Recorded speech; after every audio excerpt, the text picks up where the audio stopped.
Welcome, everybody. We're so glad you're joining us as we conclude today our series called Relationship Playbook. But before we get into that, I want to pause and share some good news with you guys.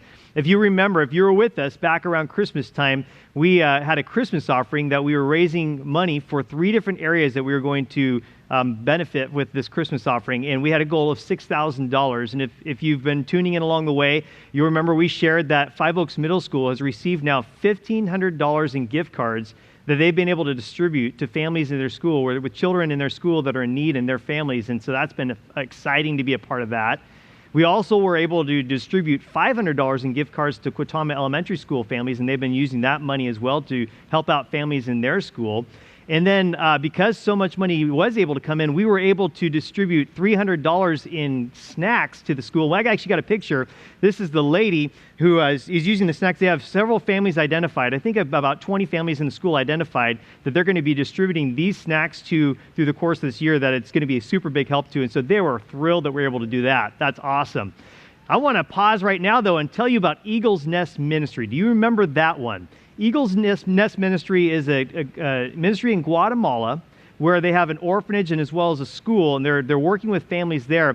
And I don't know if you remember all about them, so I actually want to show you the video we showed back in December to refresh your memory on what Eagle's Nest Ministry is all about. So watch this. My name is Felice Patlin, and I grew up here in Guatemala. My parents are missionaries, and they are also the founders of Eagle's Nest. Eagle's Nest International is a focus on orphan care in Guatemala. We basically take in children that have been abused, neglected, or abandoned here, and we protect them during the time that their case is being investigated. We also have several other ministries on site. We have a feeding program. We have a school, a church, and community outreach. Our school is a private school. All of our kids attend this school, but we also have it open to the community. We have around 200 children, and from 7:30 a.m. until 12:30 in the afternoon, Monday through Friday. Our church also meets within the same building as the school on Sunday mornings and sometimes Sunday evenings. We have a feeding center that's on our site as well to give a nutritious meal to about 70 kids. They come Monday, Tuesday, Wednesday, and they receive a meal as well as some kind of a devotion, but they're able to come in to receive this meal because their parents may be working in the fields, and when they get home from school, they don't have any food. We're here to do good, not just to be in our little bubble here at Eagle's Nest, but we're here to help everybody.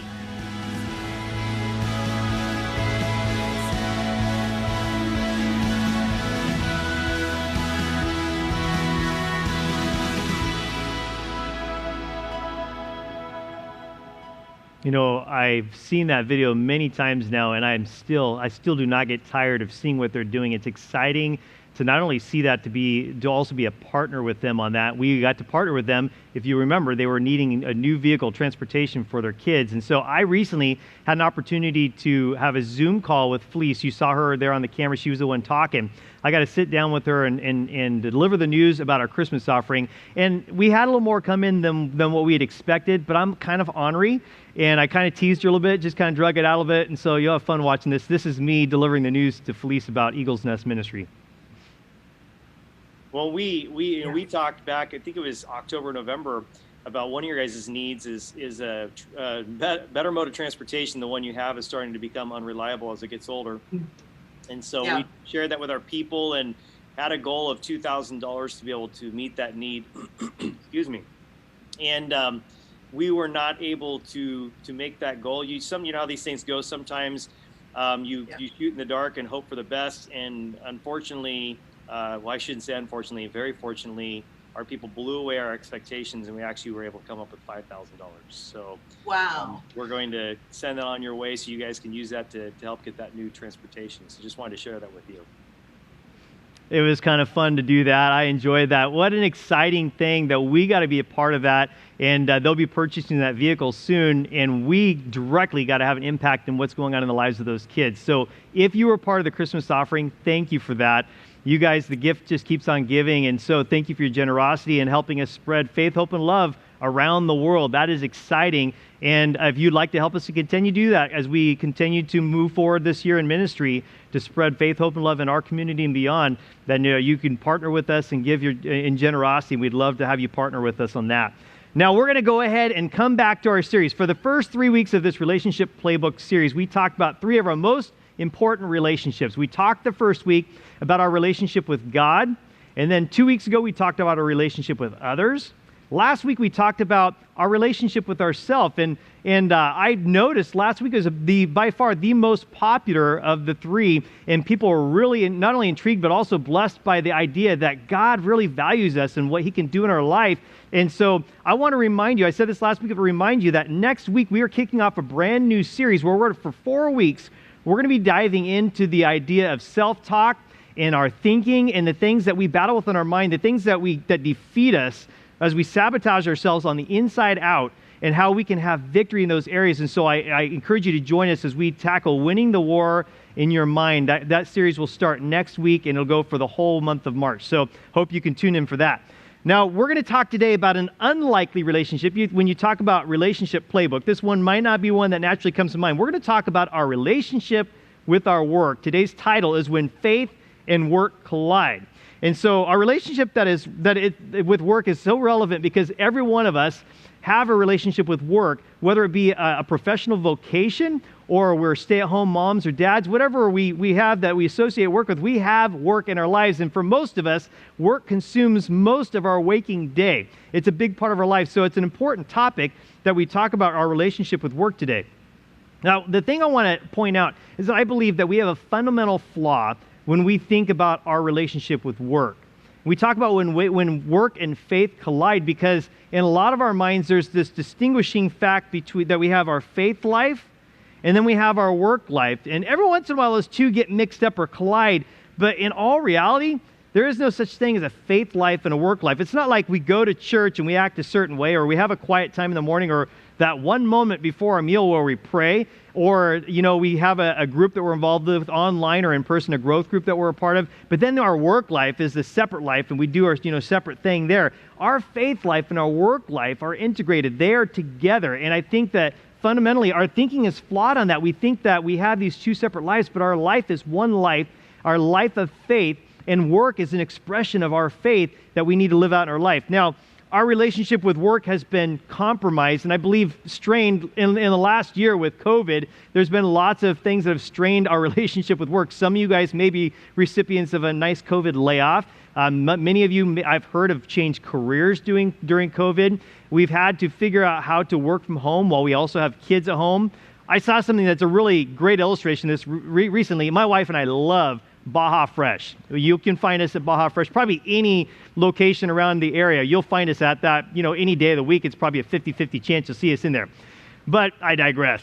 The point is the last couple times I've gone into 2 separate locations of Baja Fresh, I've noticed that management has actually set up an area. They've taken chairs and tables and blocked off a section of their restaurant dining area for the kids of the employees that are working there. And it dawned on me, these employees have kids that are home. How in the world do they, afford someone at home while they're here working at Baja Fresh? And so management has done this great job of trying to allow them to continue to work while they can also watch their kids doing homework. I can't imagine what that's like. You're working at Baja Fresh where it's fun to bring your kids to work for that one day a year.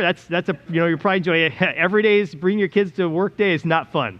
And if you're at home, staying home with your kids every day is probably, it gets old after a while. But there's this strain that's placed on us just because of COVID in our work life. But I believe that the strain that we experience, although maybe COVID exacerbated it a little bit, that strain actually goes back, it predates COVID. It goes back to some time before then. In fact, way back to a garden, thousands of years ago. And that is where the strain on work happened. I want to bring your attention in our notes to the first chapter of Genesis. We actually looked at this verse last week. I want to bring it to your attention this week. Genesis chapter 1, verse 27. If you have the notes tab open, if you got your printed notes handy, here we go. Starts like this. So God created human beings in his own image. In the image of God, he created them, male and female, he created them. So we start off right in the beginning knowing that we are created in the image of God. That was his plan for us. There's a progression. If you read the creation account in the first chapter of Genesis, the very first chapter of the Bible, it starts with God created the heavens and the earth. And then it moves to he separated the night from the day. And then it moves to he divided the land from the sea. And, it kind of, the complexity and the importance goes up with each day. And then he moves to the fish and the birds. And then it becomes the animals. He creates the animals. And then his last creation is the creation of man and woman. And that's this beautiful progression that happens. And he gets to that last one. He says, I made them in my own image. Goes on in verse 28 to say this, then God blessed them and said, be fruitful and multiply. Fill the earth and govern it. Reign over the fish in the sea, the birds in the sky, and all the animals that scurry along the ground. See, we find in Genesis chapter 1, verse 28, this mandate from God. He's saying, I put you on this planet, and you are now caretakers. You are stewards. You are managers of all these resources. It's your job to steward the earth. This idea that all these resources are available to you. And humans, we come together in this beautiful mosaic, and we build cities out of raw materials, and we provide for our nutrition with the food of the land. And all this idea of bringing order out of chaos. I think Timothy Keller says it really well in his book, Every Good Endeavor, and he's a deep thinker, so you have to really wrap your brain around what he says here. But he says this, he says, we are called to stand in with, let me say that again. We are called, so difficult. We are called to stand in for God here in the world, exercising stewardship over the rest of creation in his place as vice regents. He's saying we are co-workers with God, and we're not working for God, we're working with God to manage and steward this earth. He goes on to say, we share in doing things that God has done in his creation, bringing order out of chaos, creatively building a civilization out of the material of physical and human nature, caring for all that God has made. That's the mandate that God gives us in Genesis chapter 1. I said it's this beautiful mosaic, and I think of people in our own church community. I think of Julie, and Julie works in the medical field. And when you go to a doctor's office, it's very essential that there are people there who know what they're doing to help you out when you need to go to the doctor. I think of Holly, who works in retail. And when it's time to get a new outfit or new clothes, you'll be glad that there's Hollies in this world that are there to help you find the right thing and to get you checked out and all that. If she wasn't there, it'd be difficult. There's Brandon, who's a plumber by trade, who actually works in the electrical field. And I thank God for plumbers and electricians that allow us to have the luxuries that we take for granted every day, even our very home. And then there's Brent in marketing. And I don't know much about the marketing world, except for that's the world my wife also lives in. And I'm very grateful for her marketing expertise at our church and the value that it adds. And Brent adds value to his company in marketing. And all these different people in these different fields with different skills and different passions all come together to create this beautiful mosaic where we steward the earth and we create order out of chaos. It reminds me of a Mother Teresa quote that she's famous for saying. She says, you can do what I cannot do. I can do what you cannot do, but together we can do great things. And we come together to do these great things. Work is a part of God's original design of how life would function that would bring meaning and purpose to our lives. Have you thought of your work that way? This thing that God has given us, this function he's given us that brings purpose and meaning to our lives. But here's the thing, something happens that throws a wrench into that plan. There's a saying also in Genesis chapter 3, it's called the fall. If you are familiar with the story, Adam and Eve are tempted by a serpent to eat the one fruit in the Garden of Eden that they weren't supposed to eat, and they eat it, and therefore you have the fall of man. I want to read to you some verses that'll come up on the screen. They're not in your notes, but these are the verses that kind of share the account of what happens because of the fall of Adam and Eve in Genesis chapter 3. In verse 16 of chapter 3, it says, then he said to the woman, this is God responding to the woman after they had sinned. He says, I will sharpen the pain of your pregnancy, and in pain you will give birth. You ladies who have given birth, you're probably like, thanks, Eve. Thanks for that. And you will desire to control your husband, but he will rule over you. And to the man he said, since you listened to your wife and ate from the tree whose fruit I commanded you not to eat, the ground is cursed because of you. All your life you will struggle to scratch a living from it. It will grow thorns and thistles for you. I just got to stop right there. Now, after saying the pregnancy thing, this doesn't really, kind of pales in comparison, but I get so annoyed by weeds. It seems like it doesn't matter in the summertime how dry it is. The grass will die, but the weeds are all still green. And I don't know how much you can clean out the soil and get it cleaned up to do a garden, but there are always weeds popping up everywhere. It's so annoying. Thank you, Adam. Appreciate it. So he says, it'll grow thorns and thistles for you, though you will eat of its grain. By the sweat of your brow will you have food to eat until you return to the ground from which you were made, for you were made from dust, and to dust you will return. And there you have the curse on humankind because of Adam and Eve's sin. The work that God gave us to do that was supposed to be beautiful, and the work that he gave us supposed to be something we love doing, now it comes with toil and it comes with pain. This affects every person who has ever worked since the fall, every generation since the fall to present time. In your notes, I want to point out to you, sin produces pain in our relationships and our work. Sin produces pain in our relationships and our work. We need to remember that.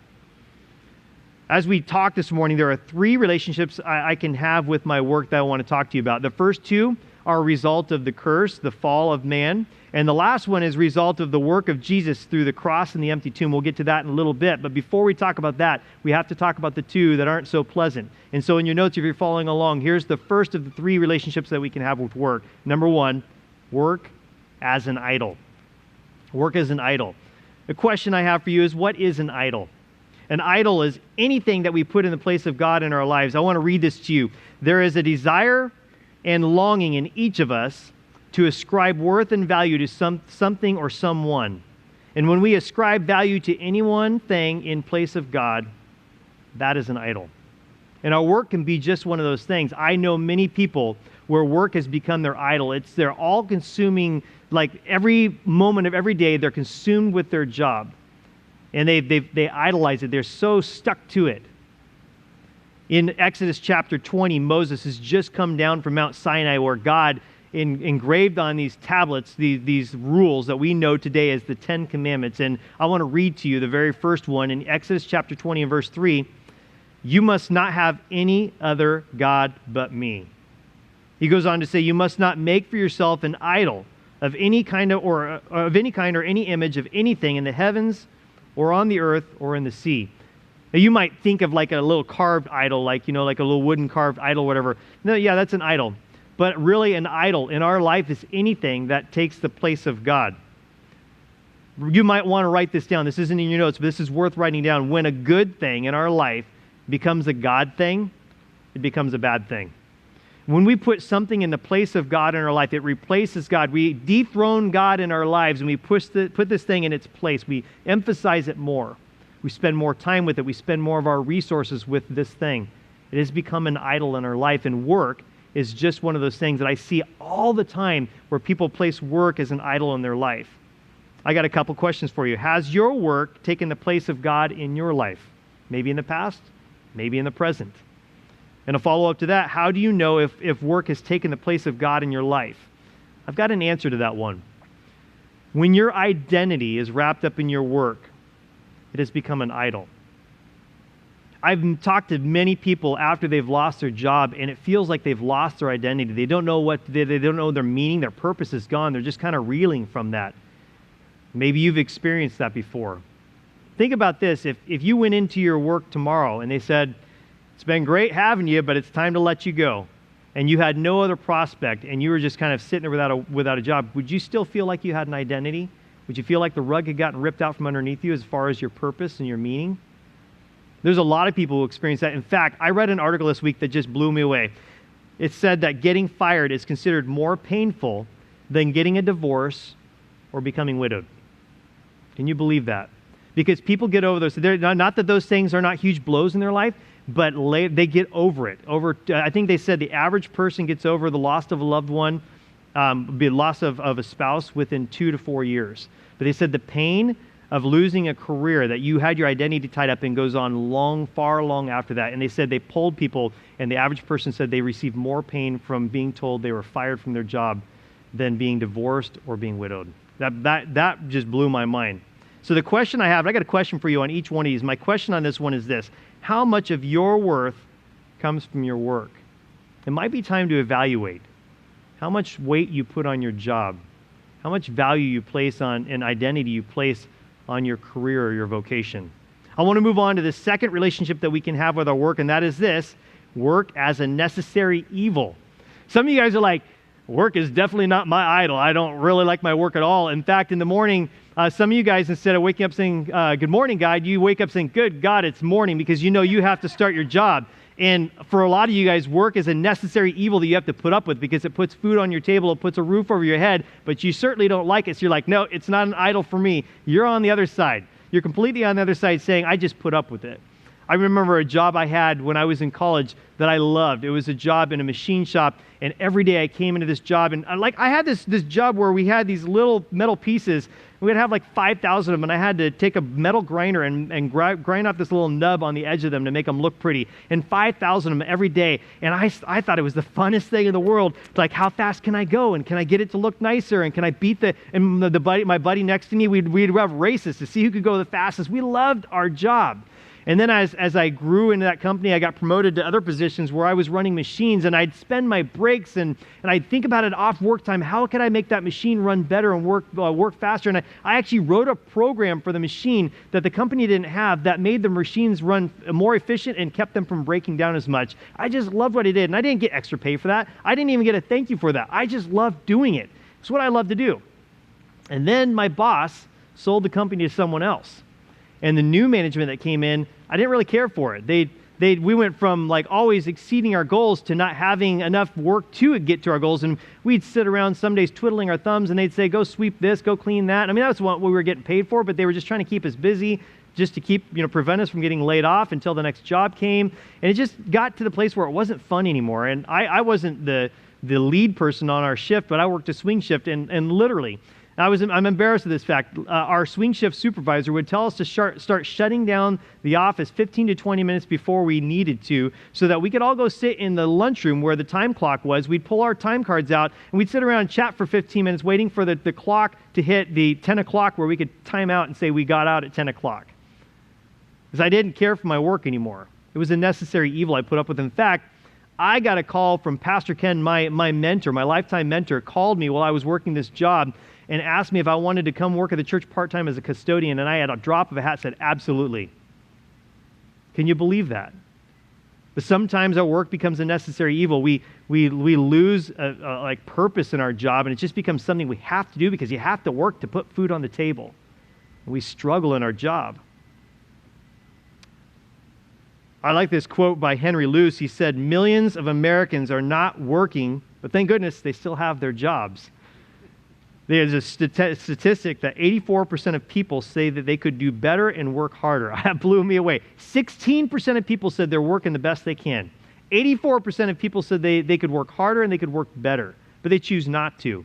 I've worked with a few people like that before where they're just kind of like making stuff up so they don't actually have to do anything while they're in the office.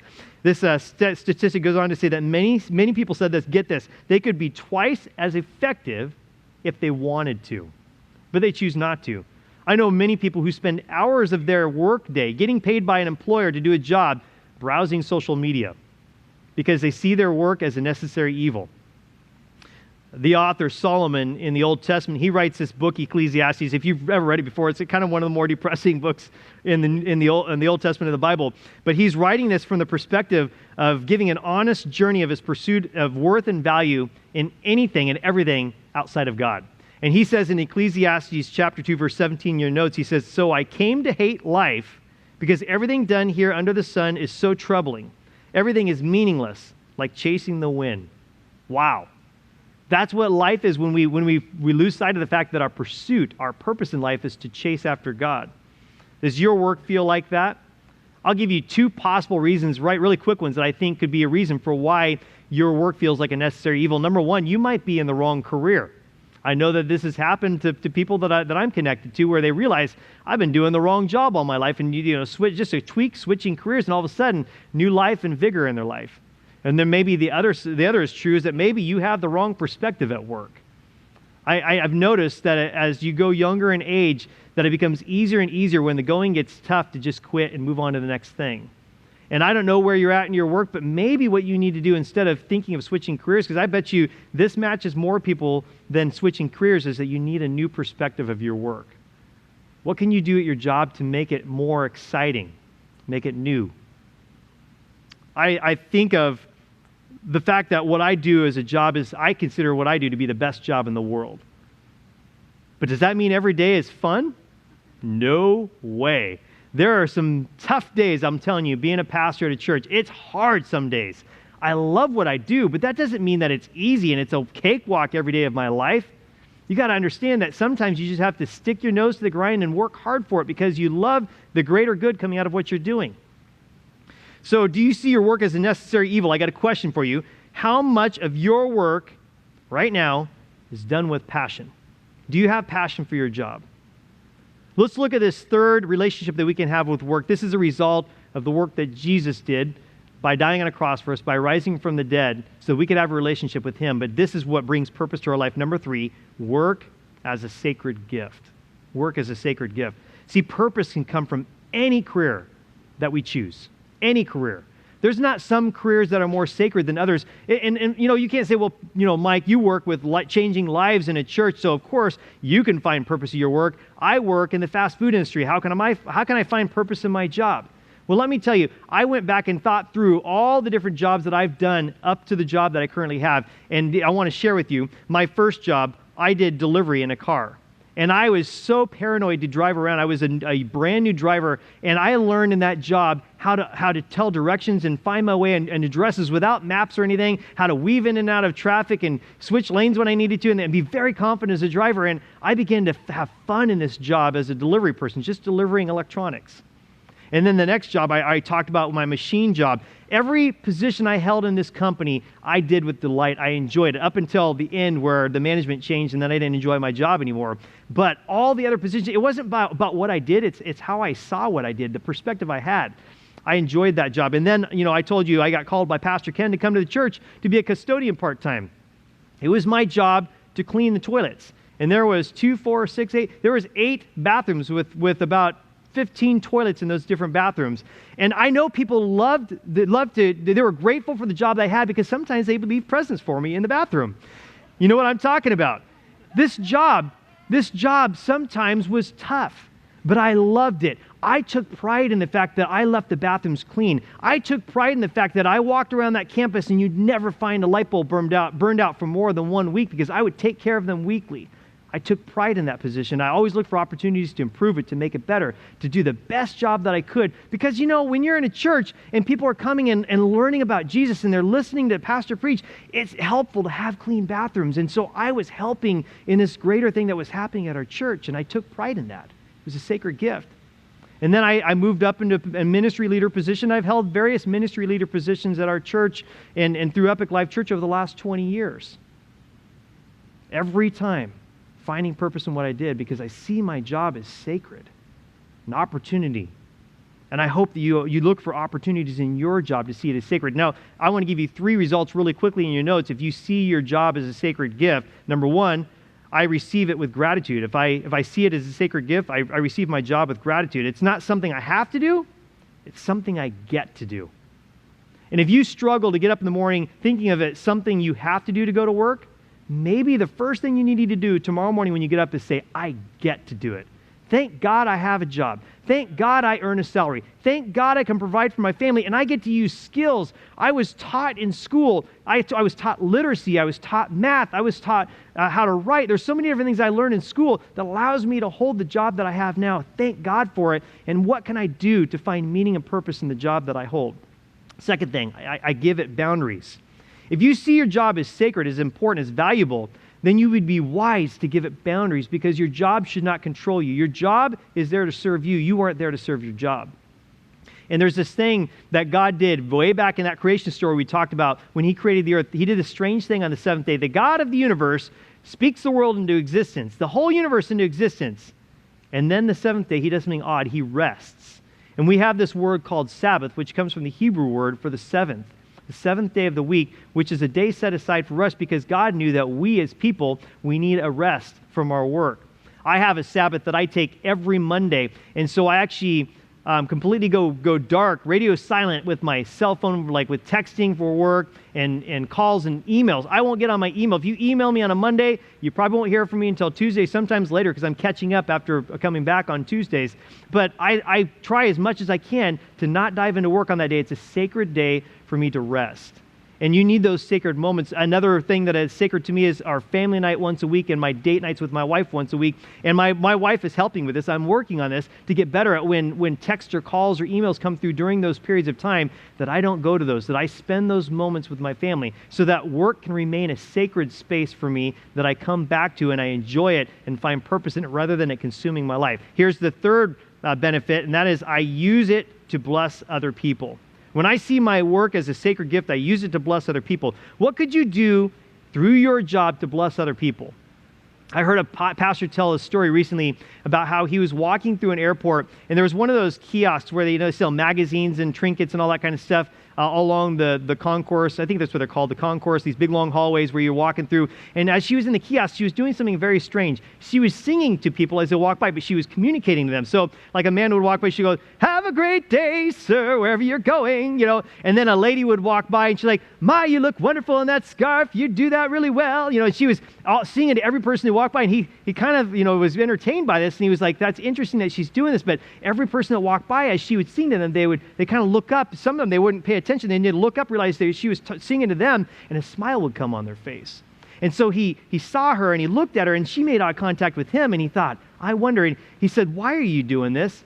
And she goes, "You know why I'm doing this." And he says, "Why? No, tell me, what is the real reason why you're doing it?" She goes, "You know why I'm doing this." And he says, "No, tell me. I got to hear you. I think I know, but tell me why." She goes, "His name is Jesus." And she sung that to him. And he's like, "I knew it." But this lady saw this menial job of working sales as a sales clerk in a kiosk in the airport, that she could bring joy and value to the lives of other people. She found purpose. She saw her job as a sacred gift. You can find your job as a sacred gift, and no matter what you do, you just have to look. Here's my question for you on this one. Does my work help or hinder the flourishing of humanity? Most jobs that you can hold will help the flourishing of humanity. But there are some jobs like sex trafficking, the drug industry. Those things do not. So there actually are work that you need to stay away from because they do not help, they hinder. And make sure that whatever your work is, whatever your job is, that it actually brings glory to God and that it's adding value to people. Use your work as a testimony. That lady in that airport, what a testimony she was, without ever saying, "God bless you," or saying, "I believe in Jesus." She was being a testimony for the name and sake of Jesus. And you and your work, you may never be able to have the opportunity to share your faith with words, but you can certainly share it with your actions. I have a buddy who's had an opportunity, because of his work being a testimony, to be able to share his faith with a coworker as a result of that. So you can use your work as a testimony. See, there's a shift that happens when you see your work as an opportunity to please God. There's something beautiful and sacred about that. That's why Jesus came to earth. Way back when he came thousands of years ago, I told you, I was going to share with you that when Jesus came to earth 2,000 years ago, and he lived a perfect, sinless life. He was perfectly man and perfectly God at the same time. He experienced everything that we did, but he did not sin. He made a sacrifice. He gave his life up for you and for me on a cross so that we could have a relationship with him. But the story didn't end with his sacrifice, his death on the cross. It ends with his resurrection 3 days later, proving that he had victory over sin and death and establishing this bridge that allowed us to have a relationship with him. Therein lies our purpose. Why our work can be a sacred gift, because it mends what happened in the fall back in Genesis when Adam and Eve created or committed that original sin and the curse placed on man, the toil in the garden, the pain in childbirth. God brings purpose back to our work. And everything we do, we can do it for him. I would want to talk directly to you right now. If you've never made a decision to receive God in your life, to trust him, to put your faith in him. Say, "God, I believe in you. I receive you into my life." See, he can bring purpose and meaning to your life, in your job, in your work. And all you have to do is choose to accept him in. And I'm going to allow you the opportunity to do that right now. I'm going to say a simple prayer. And as I say that prayer out loud, I invite you to follow along in your own heart silently and say this as a way of saying, "God, symbolically, I'm handing my life over to you. For the very first time, I acknowledge my need for you in my life. I want you to come into my life, bring me purpose, bring me meaning. Help me to see my job as an opportunity to bring purpose and glory to you." Would you pray with me? Dear Jesus, thank you for saving me. I believe in you. I believe in your life, your death on the cross, and ultimately your resurrection. Thank you, God. Thank you that you forgive me of my sins and my brokenness and my shortcoming. I ask that you would do that today. God, fill me with your Spirit. Fill me with purpose. Give my life meaning. Lead me and teach me to follow you. I ask these things in Jesus' name. Amen. Now, if you just said that prayer, I invite you to click the button in the chat that says, I committed my life to Jesus, because we want to celebrate that with you. I say congratulations to you. You're joining the 4 people who in the last few weeks have made that decision, and we say congratulations. You might see some hearts floating up on the screen because we want to celebrate that with you. And also, if you would like some resources to help you know how to grow in your faith, to take a next step, what's my next step now that I've received God in my life, we would love to email those some next steps to you. So click the connect link, fill out that connection form, and indicate that you made a decision to follow Jesus today, and we'll send those out to you by email. Make sure you give us your email or we can't send it. So we can do that. We'd love to celebrate that with you and partner with you.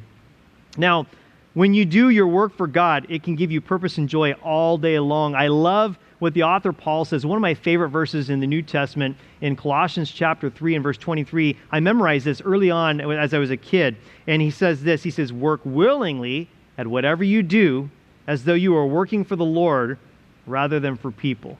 And I have one final question for you today, and that is this. Do I work to please God, or do I work to please people? If you've been focusing on the latter, it's time for a shift. It's time to be thinking about the fact that whatever you do, you're doing it for God. So if you're doing something poorly, guess what? You're doing that for God. Do you want to give God poor performance, or do you want to give God your best? Do you want to be among the 16% of people who said they do the best they can at work, or among the 84% that said they could do better? And in fact, if they really tried hard, they could probably do twice as good. What kind of gift do you want to give to God? He's given you everything. He's given you his life. He's given you a relationship with him. He's given you eternity with him in heaven.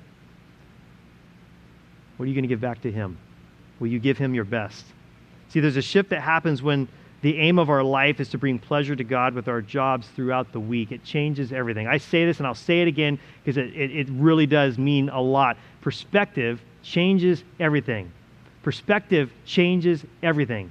Your whole work outlook can change with one perspective shift. I encourage you, if you're struggling at work, or if you're a workaholic and you need to back it off, that you take into account that your work is a sacred gift. I want to conclude out this morning by asking you to do something with me. And unless you're driving a car, don't do it if you're driving a car, but I want you to put your hands out in front of you like this. Because we're going to say a prayer, and as a symbol of giving our hands and our feet to God as we work, that you release what God has given you to him, that everything you do is a gift from him, and you return it to him with your work. Would you pray with me?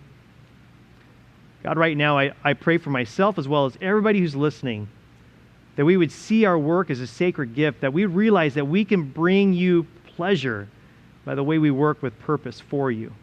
God, help each one of us in whatever our work is, whether we are stay-at-home moms or dads, whether we're working hard trying to find a job, whether we're working on a farm, or we're working in a professional vocation. God, whatever we have, we give it fully to you. Take our hands today, use them to bless others, to serve and to love. God, take all that we are and use it for your honor and your glory. Give us a new perspective for our work this week. We thank you for this. In your name we pray. Amen.